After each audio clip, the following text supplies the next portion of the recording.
Good afternoon, ladies and gentlemen. Professor C.B Sharma, Professor J.V. Madhusudan, students, colleagues, ladies and gentlemen.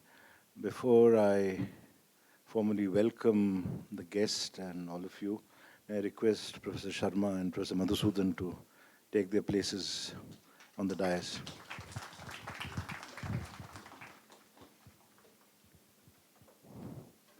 I remarked to somebody a little while ago that the seats are slightly empty this time, and I was told that we are competing with several other seminars in the School of Social Sciences. And so this is a very, very good number. And since lunch break is still going on, I'm sure people will come eventually. Warm welcome to Professor C.B Sharma.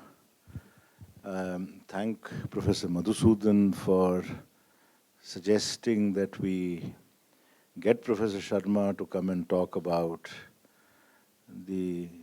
revisiting the idea of the university in the 21st century. Academics are usually not known to revisit things.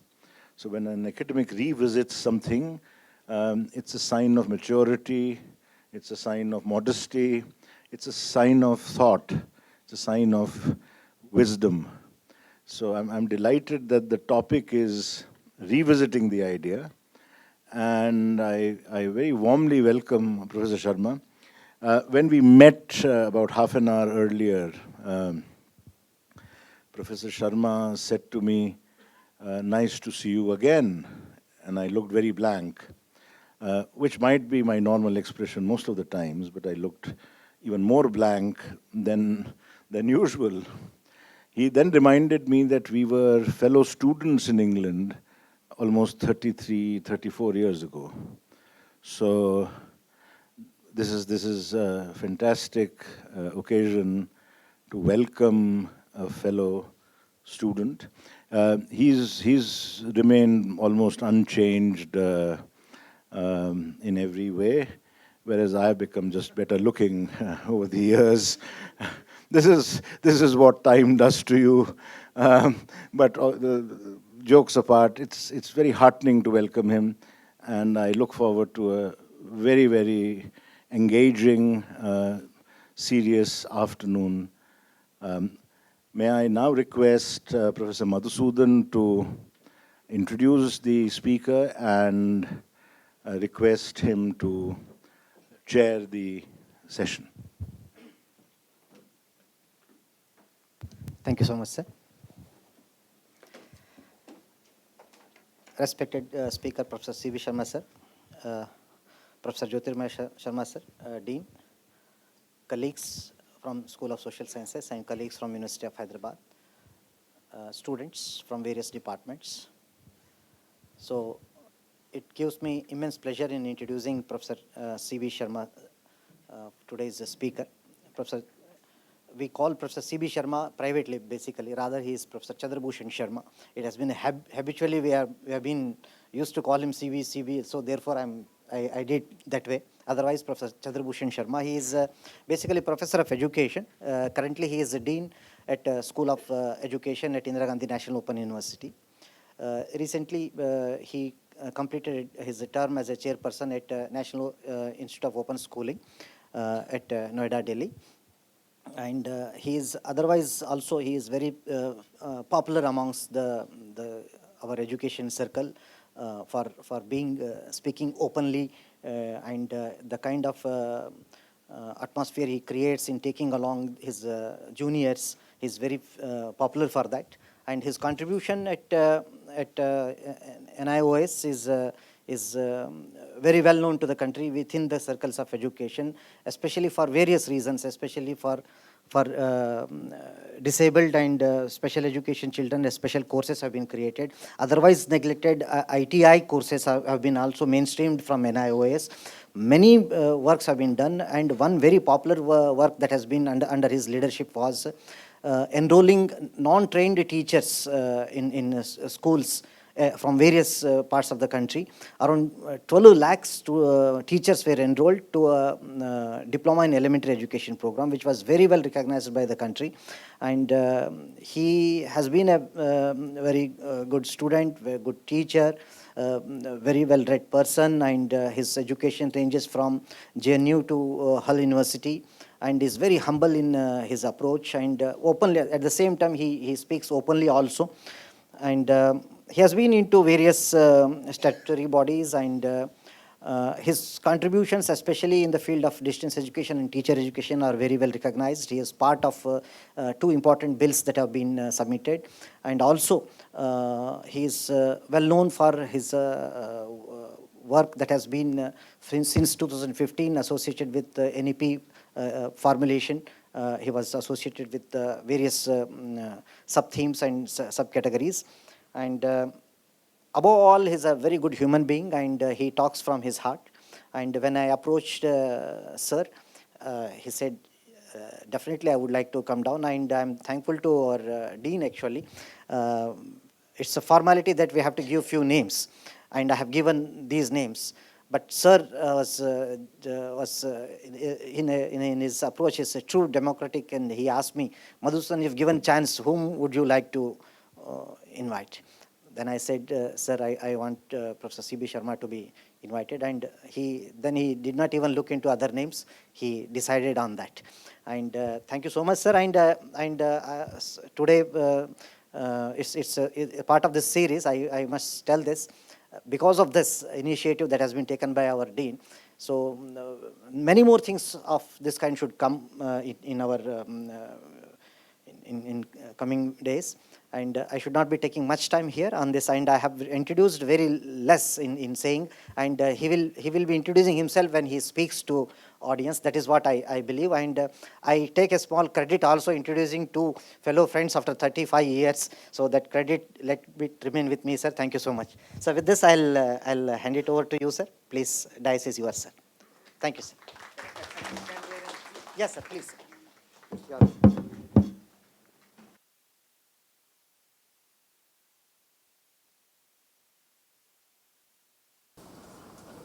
I'll start with two anecdotes that I'd like to share with you. I was attending a seminar in Amsterdam, and the president of the seminar went up the stage and started, intelligent are those who attend conferences. Intelligent are those who attend conferences. More intelligent are those who attend conferences and present papers. But I must tell you, the most intelligent are those who attend conferences, present papers, and make friends. Now you know why I'm here. I have made good friends in life, Madhusudan and Jyotirmaya. When you have good friends, they take you to places. Thank you both very much for giving me this opportunity. The second one is on a more serious note. Madhusudan just now mentioned I studied at IGNOU, and I was fortunate to be student of Professor H.S. Gill. Some of you may know him. So when he had organized a large international conference, he said all the students would be chairing and conducting the seminars. So all our teachers were in the front rows, and all of us who were students were organizing it. I was conducting one session which Prabal Das Gupta, a linguist, who is here now? Who was here, yeah. He came and started by saying, I am very confused. I was thinking last night, what do I speak? But I have not been able to make up my mind. And I had to be the rapporteur of that session, and I didn't know what I would report. I'm in that situation today. I worked on the university system. That's my interest area. I'm concerned, I'm worried about higher education and the system of education in our country. I've been speaking on it, but then this is University of Hyderabad. And we all know, we look at this university with great respect and reverence. And I didn't know what I should speak. So last night I started making notes after reaching here, because yesterday I had to speak at the NIPA seminar on a different theme, and then I rushed and it came. So I'll have some stray thoughts, and I hope you'll try and connect these points which I would be sharing with you. But on a very serious note, why are we talking about university and the idea of a university? And why, as Jyotirmaya said, we have to revisit this idea. We are at a crucial juncture, we are at a crossroads. What are universities about, unlike schools? What are universities? Why do we need universities? It's not a new concept. We, the Indians, claim it's 5,000 or more years. We had our system of Takshila, Nalanda, before that Gurukul, and that is how we could give the world the Vedas. And definitely, if we have not read, we'll say, kya hai usme? If we have read, then we say, yes, they are great source of knowledge. So, this structure, the system has been there for thousands of years. Why do we need to revisit? And when Madhusudan asked me, I said immediately revisiting the idea of a university. Because at this juncture in our country, we need to revisit it. The modern history of higher education or the university system is about 1,000 years old. The system on which we have all the modern universities, Oxford, Cambridge, even Indian universities. This starts with France. We also will have to assess who are we, and we are being trained or public funded. The society supports us. We survive on their money. Why does the society support us? And this has been the system always. We are paid to study, to create ourselves, to become knowledgeable. But why should somebody else pay for me? Because the society thinks, if I read a book, if I develop an understanding, I would be giving to their children the next generation. So this doesn't happen with policemen. This doesn't happen with bureaucrats. This happens with us. We are paid to create ourselves. So the society supports in different forms. If you look at the history, you will find there have been various methods of supporting the intellectuals, within quote. I don't know whether we are intellectuals. We would claim, I'm a professor, so I'm intellectual. You have called me professor. On the global definition, I don't know whether I really qualify to be there, but then this nation has a standard, and somehow we got that position or that tag. So, considering we are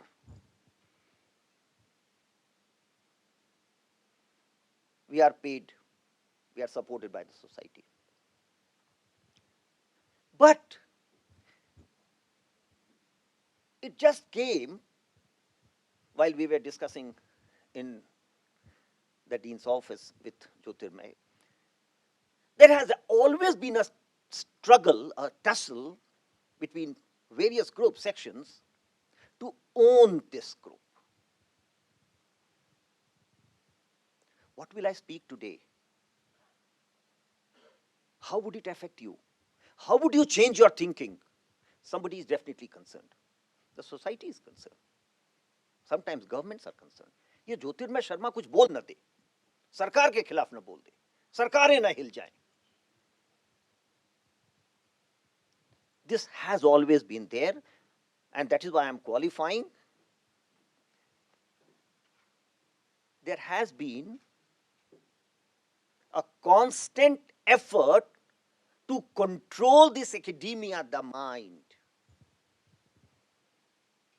And that's how the birth of the university system.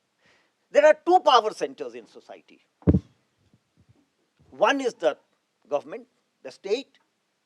The other has always been church. I'm saying because it starts with church. The church wants to control people so that they keep supporting or subscribing to the idea of the church. When I say church, it's a common noun. They subscribe to the idea, they go to church, they believe in it, so the priest is important. But the government says, we have the finance, we control the defense, we give you protection, so better hear us. But the priest says, no, people believe in me, the church, so you respect us. There has been always two power centers. And there can be different power centers. The idea of a university is to control the intellectuals, the think tanks. And not always, but we are supported by various sections, the society, the government, the church, so that we subscribe to their idea. And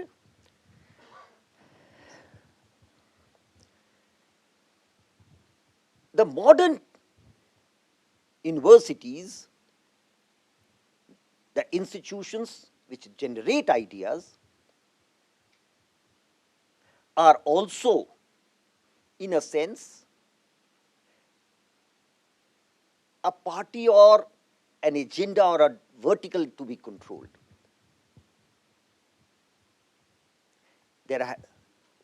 I will be concluding, but let me start with that the whole world, this sector is divided into two. One which could exert autonomy. When the church wanted to control, and they said, go to the society and spread the message of the Bible, if you read the history of the universities, you'll find, I'll just mention one name, please Google and read, Peter Abelard. Goes to the society, talks about the Bible, spreads the message, and people ask, why did Jesus do like this? Is his act justified? These can be interpreted at different points of time in different ways. अगर हम रामायण पढ़ाने लगे तो वहाँ इतनी महिलाएं बैठी हैं, ये निश्चित पूछेंगे कि सीता को ही अग्नि परीक्षा क्यों देनी पड़ी, राम ने क्यों नहीं दिया अग्नि परीक्षा. So as an intellectual, as a teacher, as a speaker, I will have to give you some argument. You agree or not, that's not important, but I must have a point of view for that. When the questions were raised and Abelard answered, the church said, no, you are not allowed to interpret Bible. You only are allowed to spread the message. You are not allowed to interpret. But that's not the job of a professoriate. My job is to either convince you or get convinced. At times we say we agree to disagree.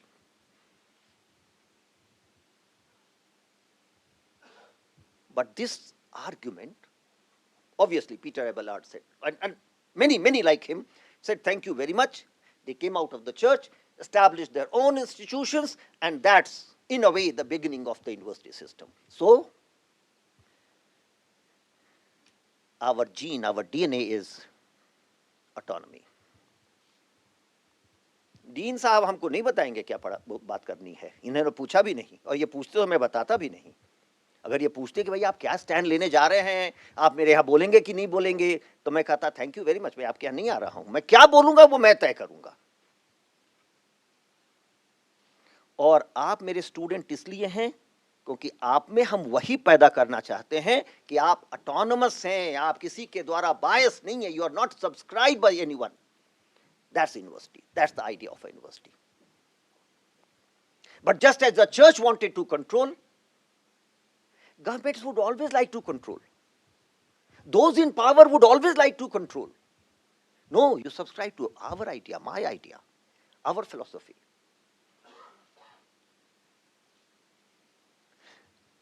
If we look at the contemporary, I've been asked this question many, many times about why this happens in university or that happens in university. What I hope you will conclude from my discussion till now would be, universities are supposed to be completely autonomous, unbiased, and left to individual autonomy as well as institutional autonomy. I'm entering a very difficult area. Autonomy is sometimes considered as anarchy, which is not. Autonomy of institutions has been defined. Read Radhakrishnan Commission, the first commission after independence on education. Radhakrishnan has defined. I won't go in detail. Read that. But this autonomy can be maintained only if we are actually financially independent and not dependent on agencies for our survival. So when it comes to that, governments or those in power, the state, does a bargain. I'm quoting Andre Bethel. Some of you might have read. Read Andre Bethel if you want to understand it. I'm saying this because I'm going to make a very controversial statement. The question of quality versus equity comes in. The government or the state always wants to push its agenda. And what's the agenda of any political party, any government for that matter, is the numbers. हमको vote कौन देता है? जो देता है उसको आप मदद करिए और हम उसको पुश करेंगे. I've been asked this question again and again. I believe some of you who were attending my interaction with the students of education might have heard the answer. The government's agenda is we have to support certain groups who are our followers or supporters, and because we fund you, you will have to subscribe to our agenda. So that equity question comes in. I'm not against equity, but I'm talking about revisiting the idea of a university. That autonomy of the teacher, that autonomy of the institution. There's a very good report. I mean, those who are interested, again, I would refer, Kanti Viswas Committee report. The Central Advisory Board of Education back in 2004-05 established or made a committee under the chairmanship of Kanti Viswas. Some of you may know, he was the Education Minister of West Bengal. And that report is known as Kanti Viswas Committee report on the autonomy of institutions. Read that report.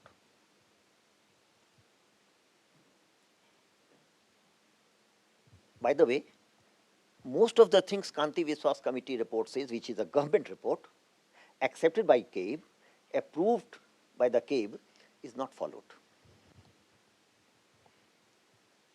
I was just mentioning,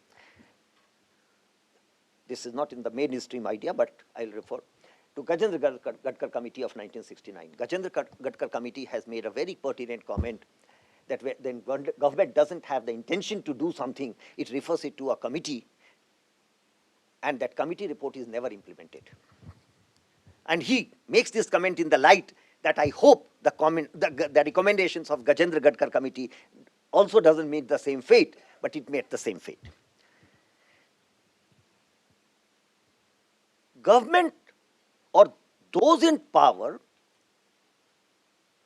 have an agenda, and they want all institutions to fall in line and follow their agenda. I'm taking a very controversial issue, but then what is the agenda of a university? Universities are definitely supposed to cater to the society, but then it cannot subscribe to the ideas or follow or work on ideas of someone else, the state, or for just because they finance us, just because they support us. Globally, governments have been exerting pressure on institutions.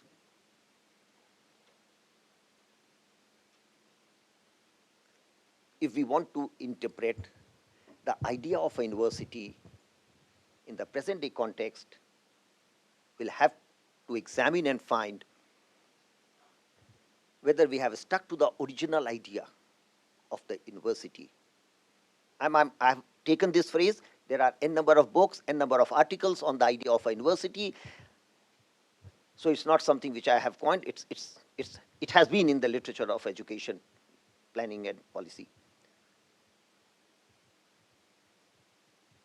Governments have different pressures, pulls, and that also influences. Is education now a local agenda or a global agenda?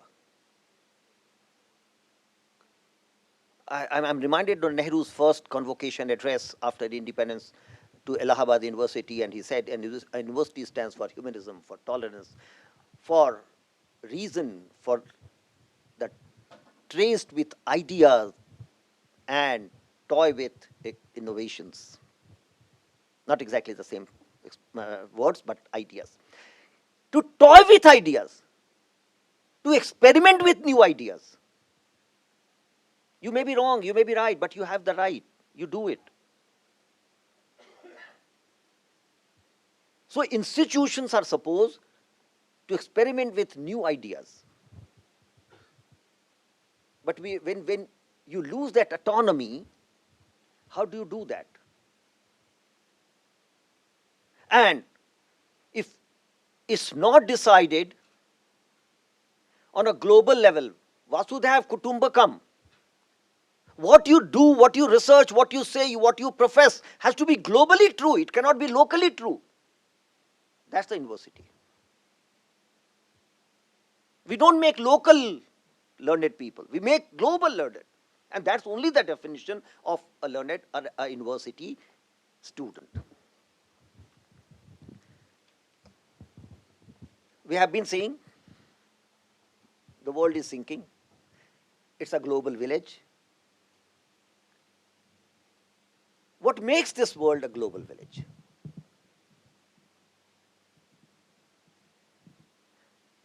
One idea that we have been discussing or talking about is India was at one point of time the richest country. It had 43% stake in global trade. Read OECD report of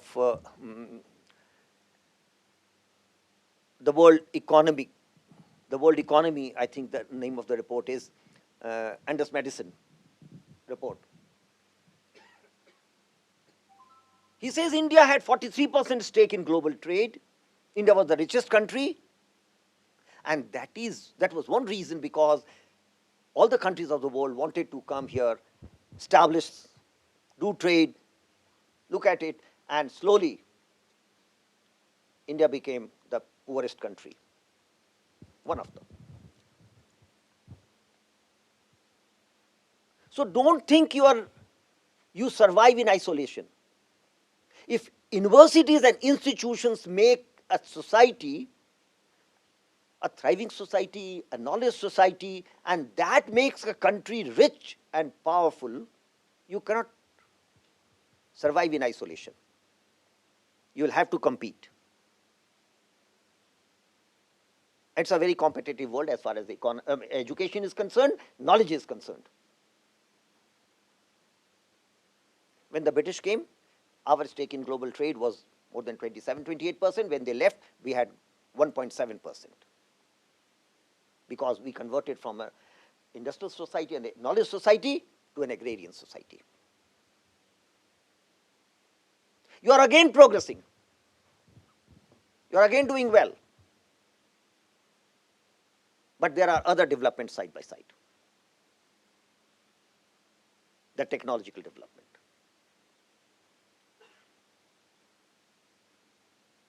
When India became independent, a number of countries came and established their centers here.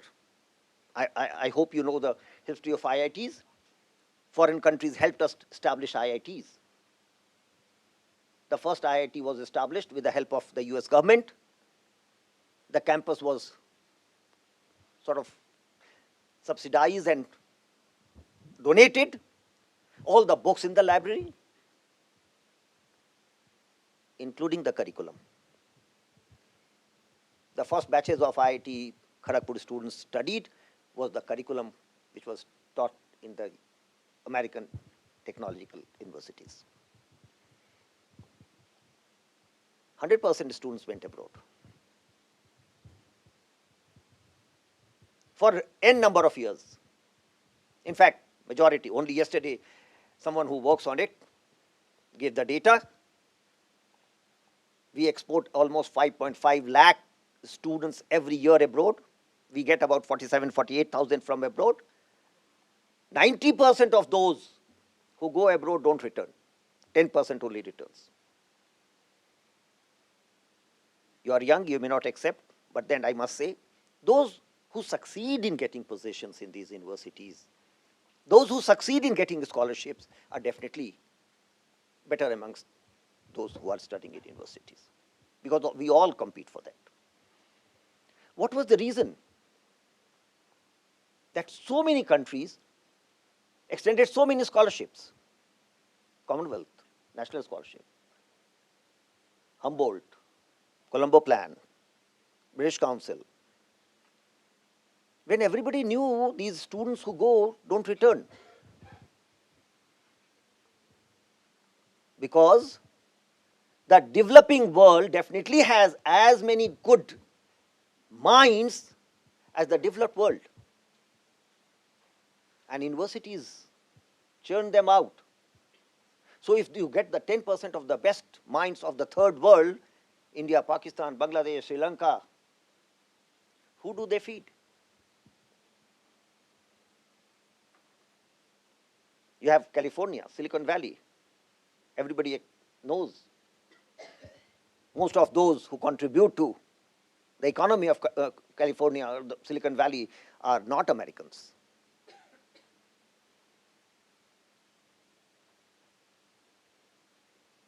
But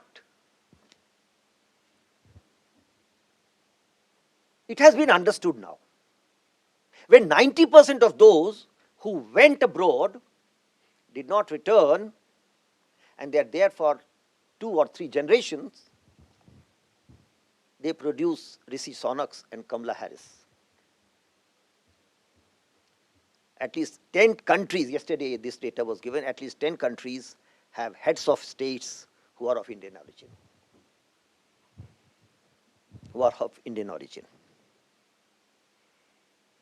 Now, in a sense, the great minds who are created in these institutions, when they are exported, they become the best minds anywhere. But they also destroy or disturb the demography.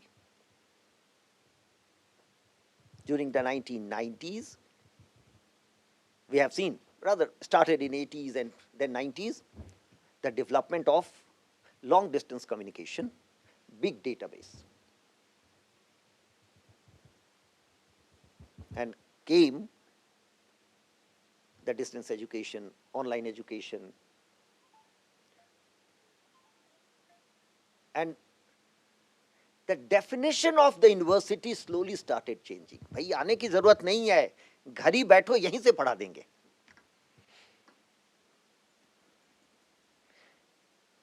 When I mention about scholarships, bursaries to attract the best minds, calculate the price and look at the returns.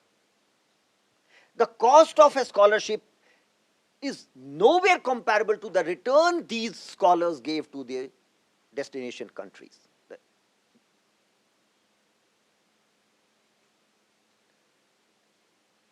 I have not checked on data, but I am told Singapore has open offer to students who qualify JEE to study in Singapore at their cost on the only condition you will serve for 5 years after you have graduated.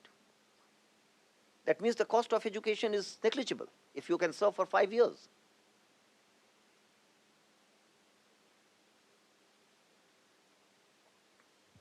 Would you be surprised then that the General Agreement on Tariff and Trade started reviewing its trade, and in the 90s it said education is a service, but then services would also be included in the tradable list. Before the Uruguay rounds, education was not one of the subjects in WTO. But now it is one of them. So if India wants to trade in machines for food grain, for textile, it will also have to agree to trade in education. We are the largest student population of the world. More money changes hands in education than any other sector. It's the largest sector. We keep saying we don't spend 6%, we are spending 4% or less than 4%, but more money exchanges hands in education sector than any other sector. Every family has almost 50% of those on whom money is spent for education. How can the world let you live alone? The East India Company did not come to India to colonize you.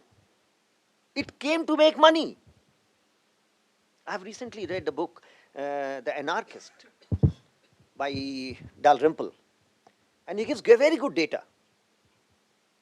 East India Company was always against the Christian missionaries coming to India for opening schools. It opposed because it said it will hamper the business interest. And whose money was East India Company doing business on? The Queen. Queen's money was there in East India Company, and that is why the government could not stoop to the pressure of the missionaries to be permitted to open institutions. I hope you are able to comprehend that I am hinting at two things. Education is power, education is now money. It's a big trade. We created institutions as autonomous bodies where you had intellectuals who would influence people, but now what influences more is also economy. So the dynamics has changed. It was Lord Wilberforce who had to be pushed into Parliament to fight the case of the Christian missionaries so that the missionaries could be permitted to open schools in India and come to India. He was one of them. And after a long, long battle with the missionaries and the state, that they were allowed to come to India and open schools.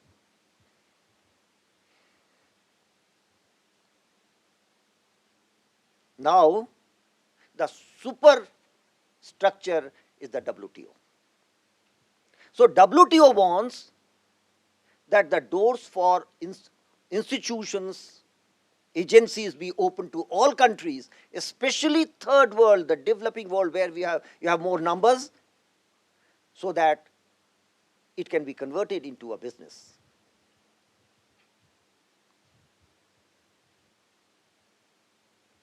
There are three power centers now.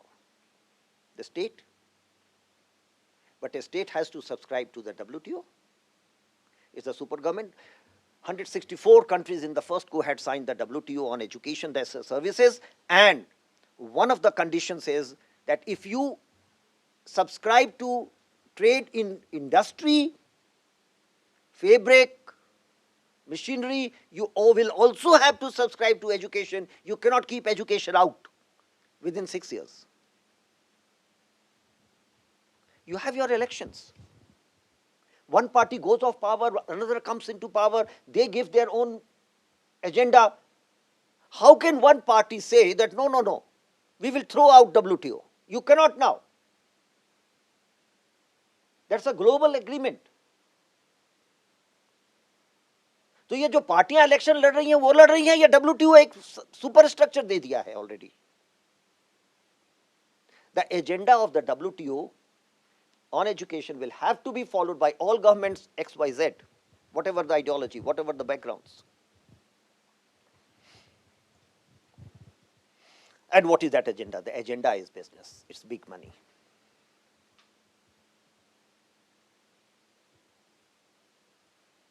I was mentioning the fees of IIT is about 2 lakh a year, and we all shout about it.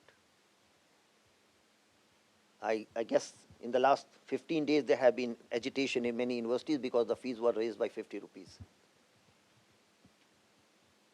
The fees of MIT is 1 crore a year, and the maximum number of students come from India, and nearly half that population is from the third world. So we are no more poor in that sense. We are generating, at the same time we are able to spend, and education is big money. Education will perhaps in times to come decide governments, policies, not only of nations, global. I'm told that you should expect some very penetrating questions and very informed questions. So I'll conclude by saying a few things. Private participation in education has increased globally. The Ivy League is all private. The public universities globally are lagging behind, and so are public universities in India. I wonder if you know, 75% of the institutions, higher education institutions, are in private sector in India, and 2/3 of the students are in private institutions. You are fortunate to be in a public institution paying such meager fees. And if the government raises the fees by 50 rupees tomorrow, I hope you will all be on the dharna on the main gate. लेकिन अगर आपका admission Oxford में और Cambridge में और Harvard में हुआ, I know, perhaps Jyotirmaya would know, someone who was studied at Oxford, his father put his house on mortgage, sent his son abroad, and he is the leading think tank of India today. The government shakes when he writes in newspapers. No, not you. Then don't do that. So, fees is no issue. Fees is no issue. The issue is quality. The issue is quality. Right from the time of Peter Abelard to today, we are not concerned really in education about fees. We are concerned about good quality. A professor of Central University, Hyderabad, and a professor of Supal University, somewhere, gets the same salary because the government decides.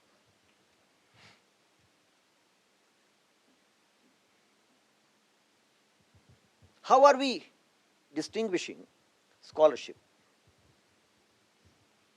But, as I told you, 75% of higher education institutions are in private sector. 2/3 of the students in higher education are in private. I won't be surprised 2040, the higher education public institution will become Jilla schools. We have to think about it. We have opened doors for for international private institutions. The first foreign on-campus private institution has been established in which city? Gandhinagar. Second in Surat. Don't be surprised if you have more foreign institutions or their establishment in our country with high fees. What will be the idea of a university?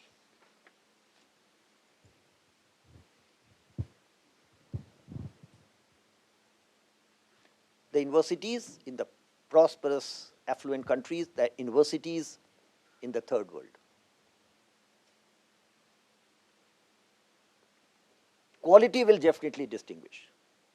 We called our graduates, or the world called our graduates, unemployable. What do you mean?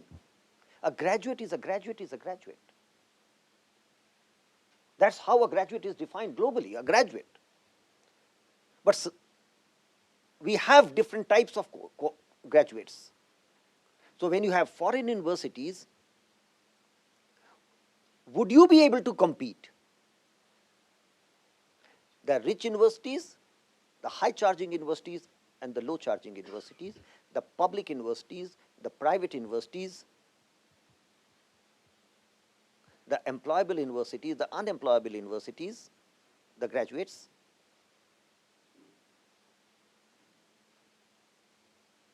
How are we going to define the university in the 21st century?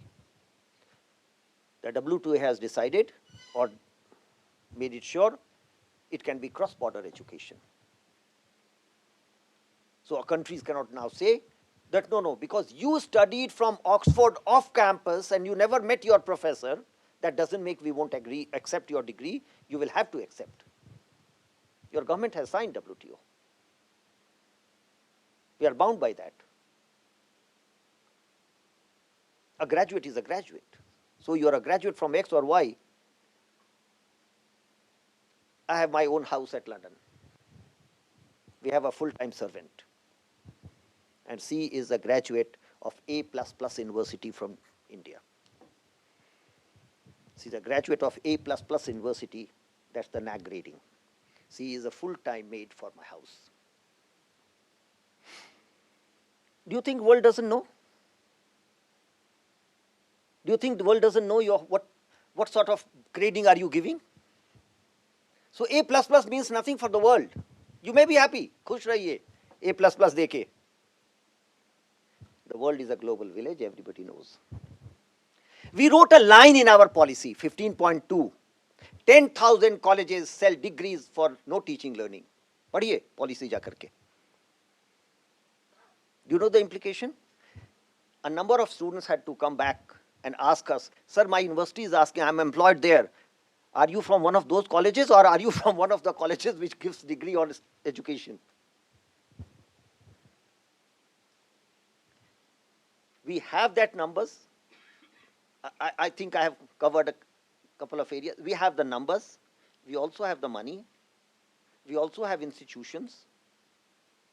But would we be able to compete with the world? And would we be able to compete on the parameters on which education is defined? Buildings don't make institutions. Abelard proved it. He walked out of the church, he established his own campus, and everybody went there.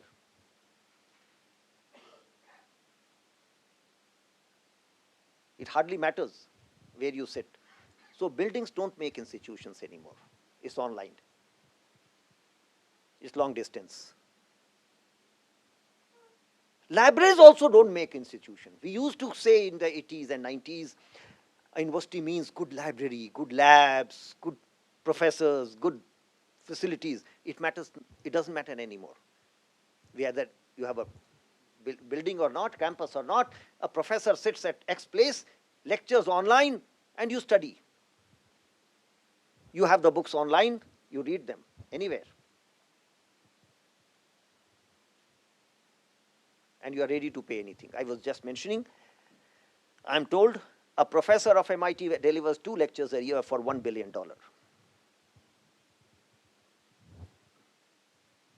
Institutions have created their icons. Have we been able to? So, if buildings don't matter, libraries don't matter, labs don't matter, place doesn't matter, then what is the definition of a university now?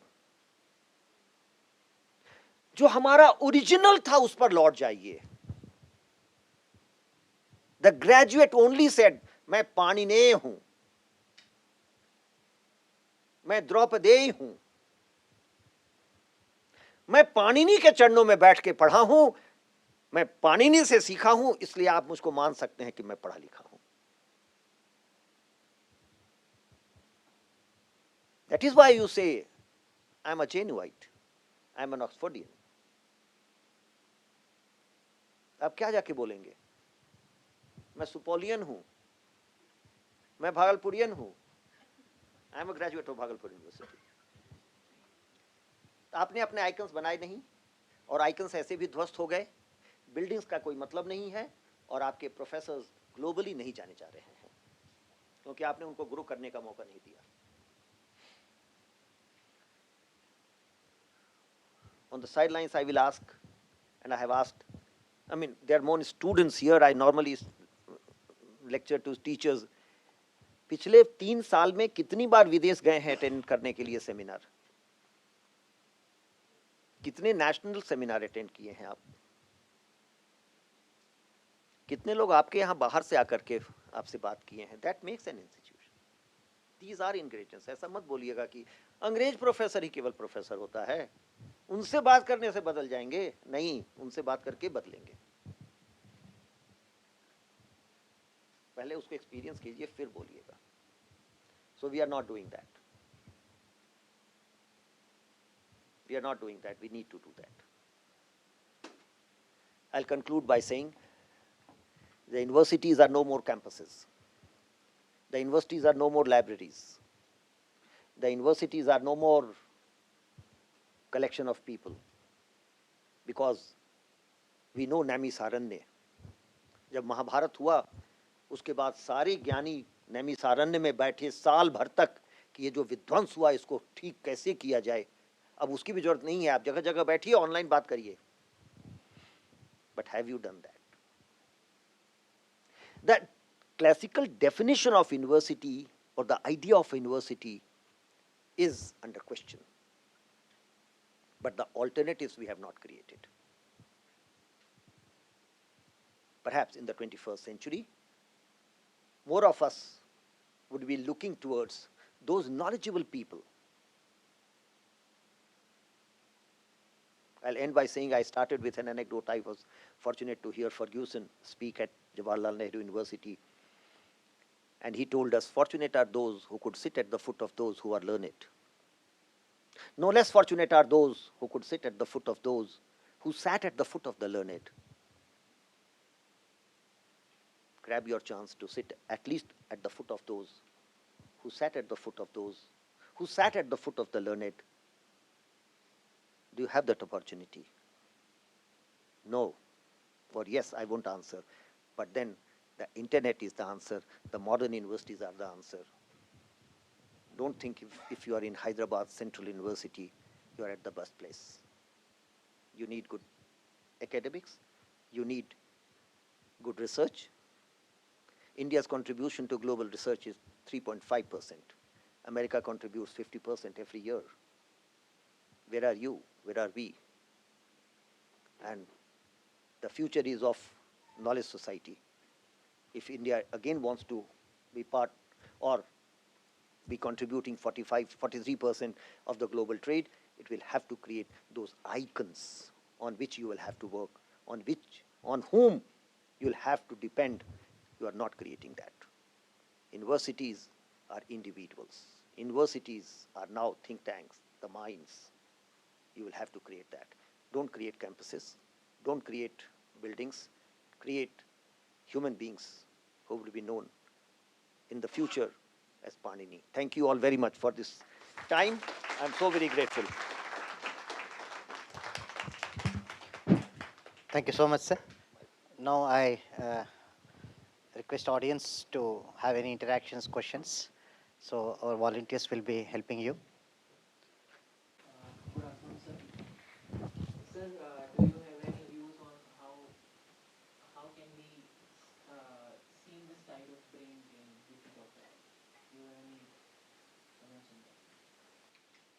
Okay. No, I don't think we can stop brain drain. We can stop brain drain. Uh, I am not very happy with all the bright students going abroad, but then that's a natural process. Now that you have asked and I'm answering, my supervisor asked me when I completed my PhD, CB, would you like to stay back? Should I look for a job for you? And I said, no, Richard, I don't want to. I said, why? Everybody wants to stay back. I said, Richard, you will be teaching about 10,000 students in your lifetime. I meet 1 lakh students every year as professor or as a teacher of IGNOU. That gave me happiness. But then I repent. My son is not in India, he has left the country. It took 1 generation to understand this. Look, the brightest would look for the greenest pasture. Don't stop them. Don't stop them. They will definitely go to the best places. They will land up at the best places. Again, it's not a very good idea to give personal examples. My son, I didn't want him to go to IIT. His mother wanted, and he landed up in IIT. He landed up in IIT. We went to the office, took admission, came out and said, done. What do you mean? Who wants to become an engineer? I only wanted this IIT degree because the world recognizes it. But they are not best paid. I look for something else. And he landed up in finance. He is a hedge fund manager. The brightest will land up at the best places. Don't stop them.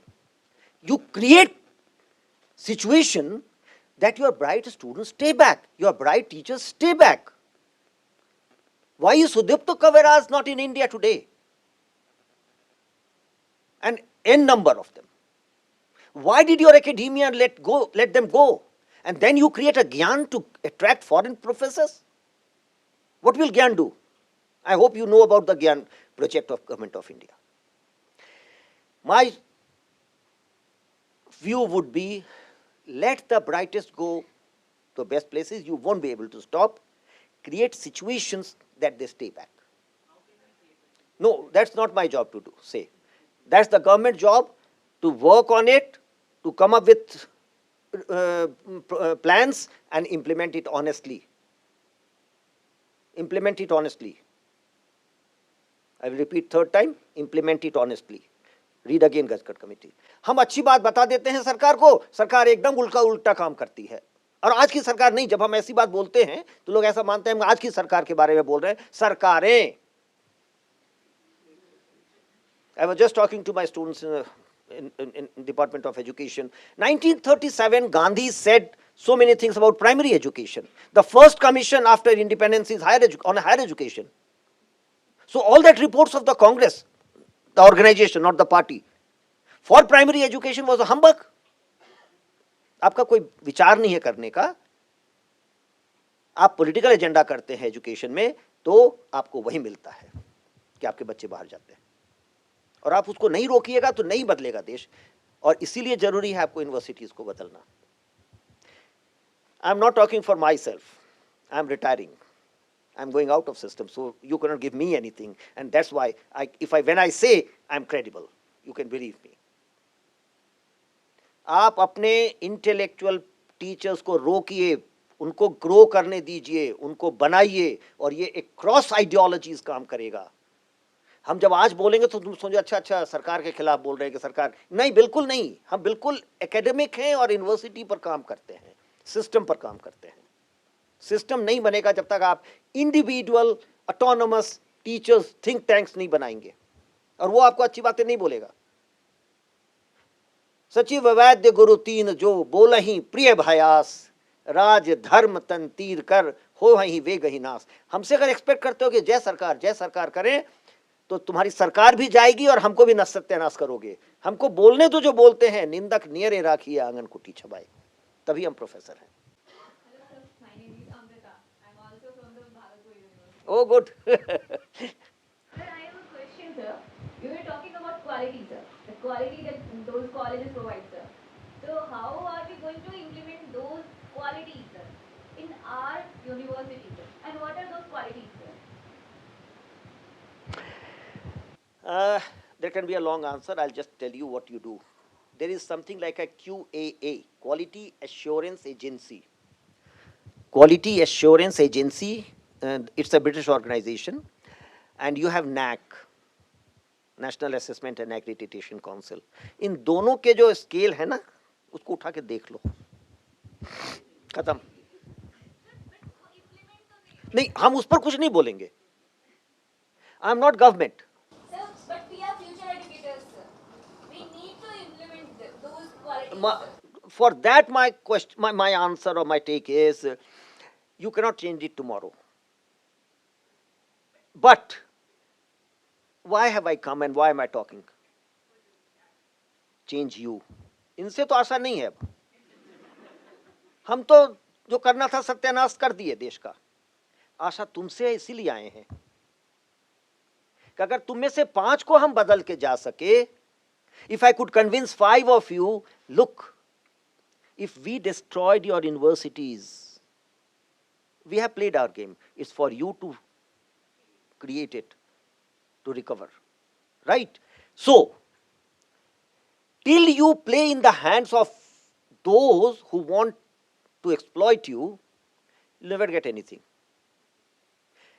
Ruthlessly think for your nation, think for the questions that he asking. Sir, कैसे रोकेंगे?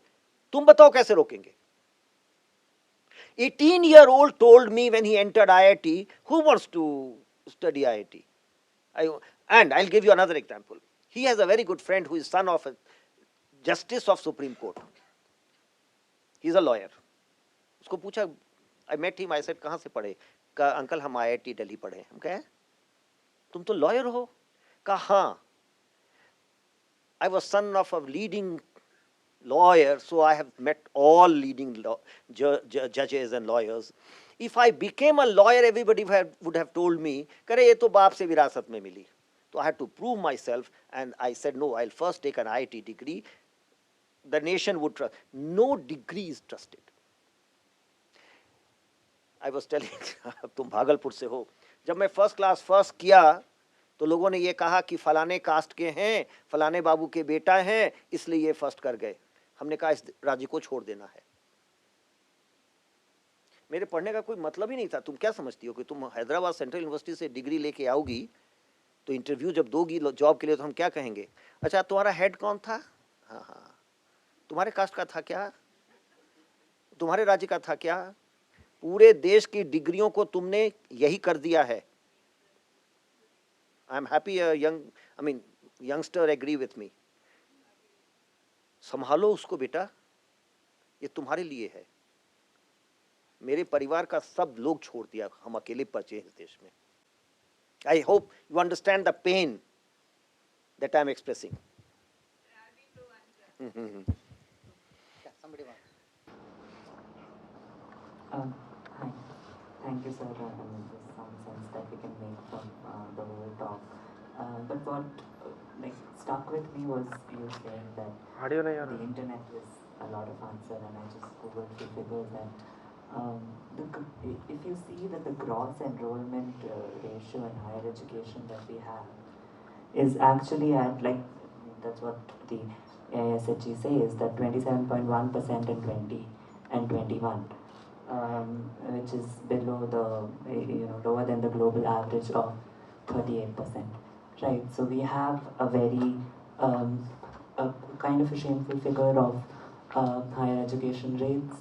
In such a situation, how would we, forward an idea of university where the academic autonomy means that the faculties or the educators want to determine who gets to enter the university, where at the same time what we need is an idea where we talk of a public university where where we talk of a public university which gives education in the form of citizenship rights to everybody. So yeah, so coming back to this quality equity question. Look, the policy says 26.3% are in relevant of the relevant age group is in higher education.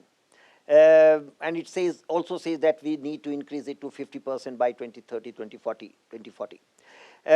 What does it mean? Just pushing everybody to higher education? with no quality, what will you do? Even if you have 50% of the youth holding a degree, but don't know anything, are not able to do anything, what would you do of them? You have to revamp the complete system. The system is decided by the politicians, and whose agenda is it? It's the agenda of the politician. That look, people are unhappy. मेरा बच्चा higher education नहीं किया, मेरे बच्चे को college में admission नहीं हुआ, इसलिए भैया किसी तरह से उसको ठेल करके higher education करा दो, डिग्रियां दिला दो, ये postpone हो ये question. My question is different.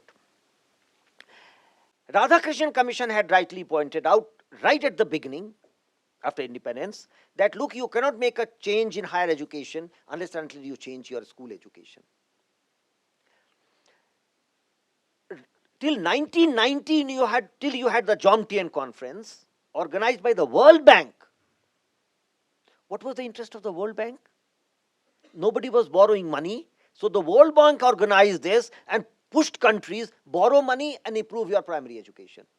It was not a concern of the nations. And India also borrowed under DPEP. 2000, we bring Sarv Shiksha Abhiyan, 110% children are in schools because of the midday meal. And still, you have only 26.3% in higher education.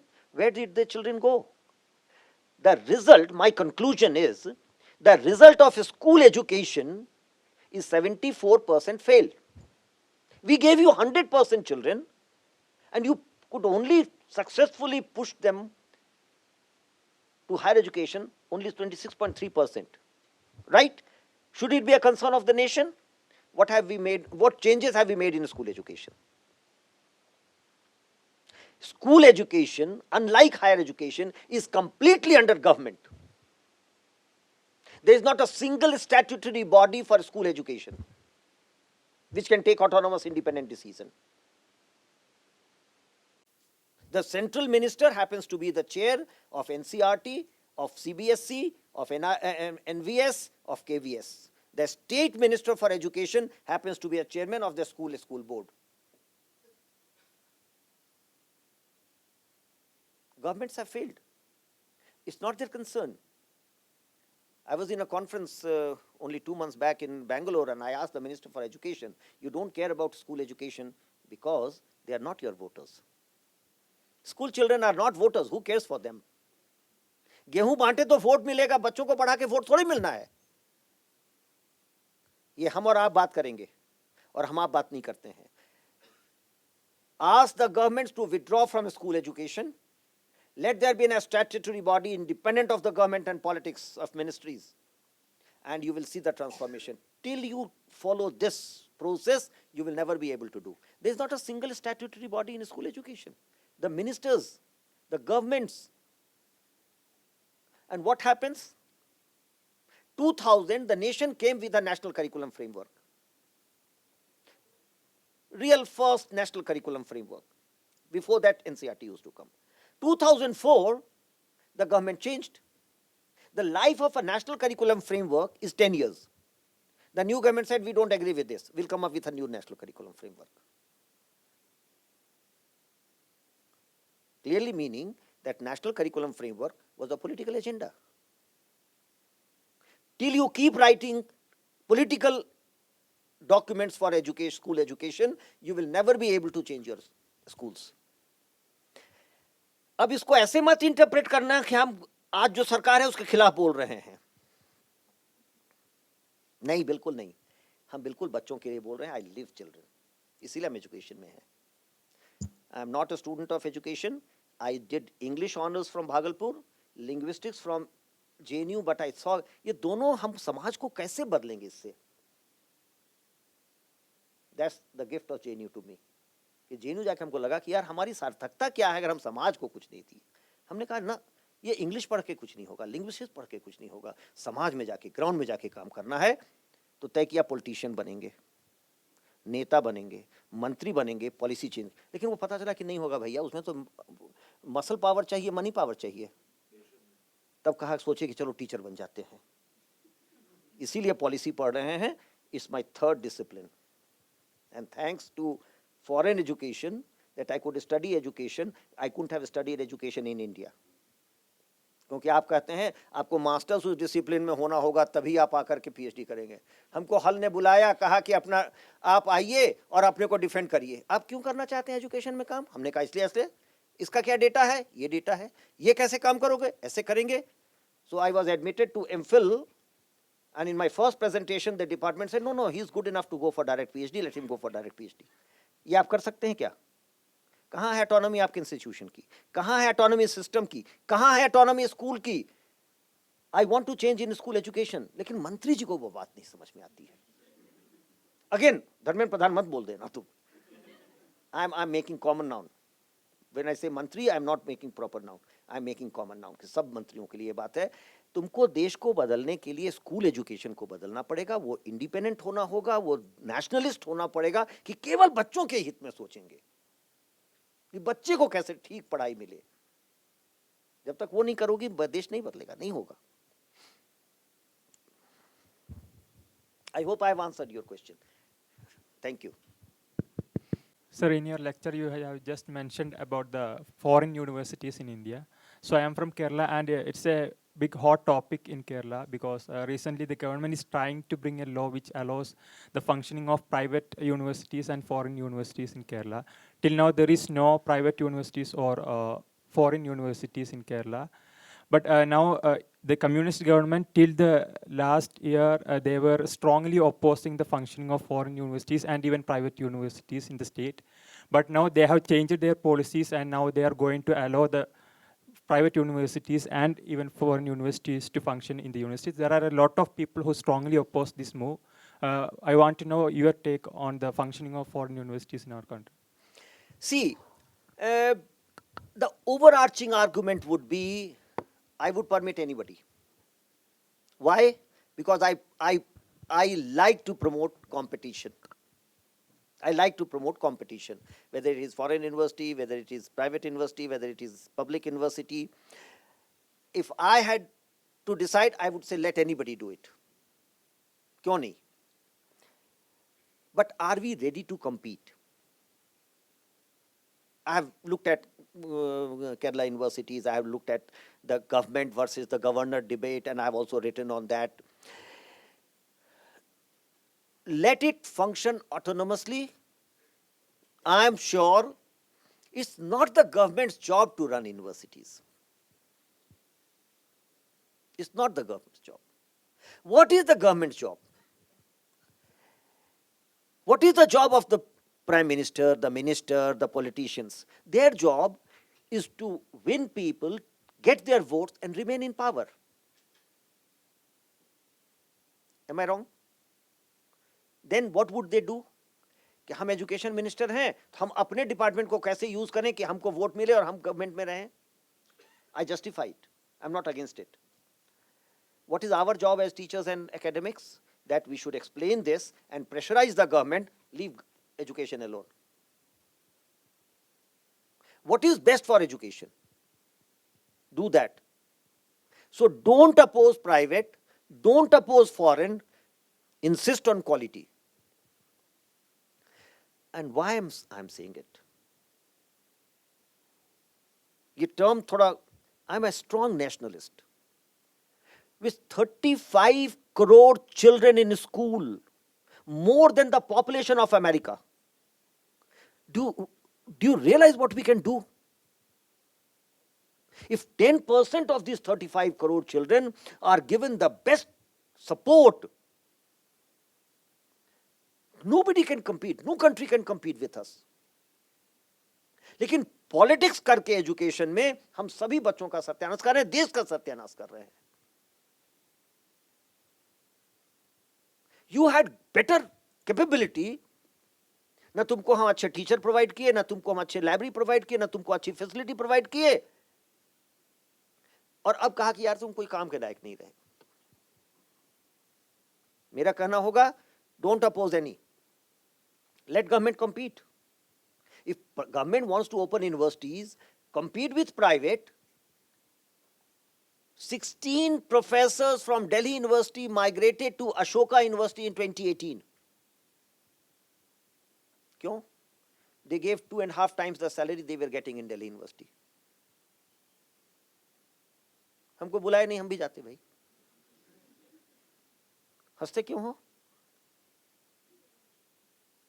Compete करो अशोका से, दो best salary, best professor आएंगे। जब best professor आएंगे तो students भी आएंगे, वो हमको क्वेश्चन भी पूछेंगे, हमको रात में खराब जग करके पढ़ना भी पड़ेगा, क्योंकि पब्लिक यूनिवर्सिटी है यार, क्या कर लोगे, कुछ मेरा तो होना नहीं है। Quality competition buzzword in academia, nothing except that.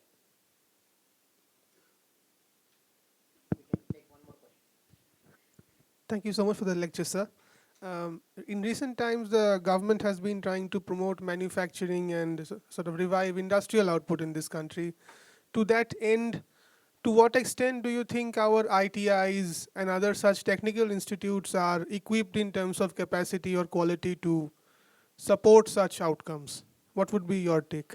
ITIs, Yes, and other they are such bereft technical. of quality completely. They are bereft of quality completely, and they are large in large numbers. Their certificate and diploma is not even considered equivalent to 10th and 12th class. I mean, I think Madhusudan mentioned when I was chairman of NIOS, I had come up with a plan which government accepted, that they should do 3 papers from NIOS after doing their ITI, and I will consider them equivalent to 10th and give them 10th and 12th pass. So, I mean, it also goes with my biodata. ITIs are humbug. जो आपके teacher training colleges का हाल किया देश में, वही ITI का है. Go and buy ITI degree. Who trust? Do you trust ITI degree, diploma? ITI से कोई लेके आए तो कहोगे अच्छा ITI है, एम्प्लॉयबल होगा. नहीं, तो क्वेश्चन क्यों पूछ रहे हो? वो सिस्टम ही गलत हो गया. वहाँ क्वालिटी नहीं है, वहाँ पढ़ के आके कुछ जानता नहीं है बच्चा. उसको ठीक करना. इंस्टीट्यूशन की जो गरिमा है, जो डेफिनेशन है, वो बनाना पड़ेगा, चाहे जैसे भी बनाओ. कैसे बनाओगे? ये थिंक टैंक को बैठाओ, सजेस्ट करने दो और उसको ऑनेस्टली इंप्लीमेंट करो. थिंक टैंक में हम एक मंत्री का स्टेटमेंट है, अब हमको बोलना चाहिए या नहीं. एक मंत्री ने स्टेटमेंट दिया, सरकार आपकी थी तो आपके लोग बैठे थे, अब मेरी सरकार है तो मेरे लोग. अरे हम किसी के लोग हो ही नहीं सकते हैं, हम केवल प्रोफेसर हैं. हमसे दोस्ती बड़ा सोच समझ के करना. हम किसको कब पलीता लगा दें कोई ठिकाना नहीं है, हम तो इंटेलेक्चुअल हैं.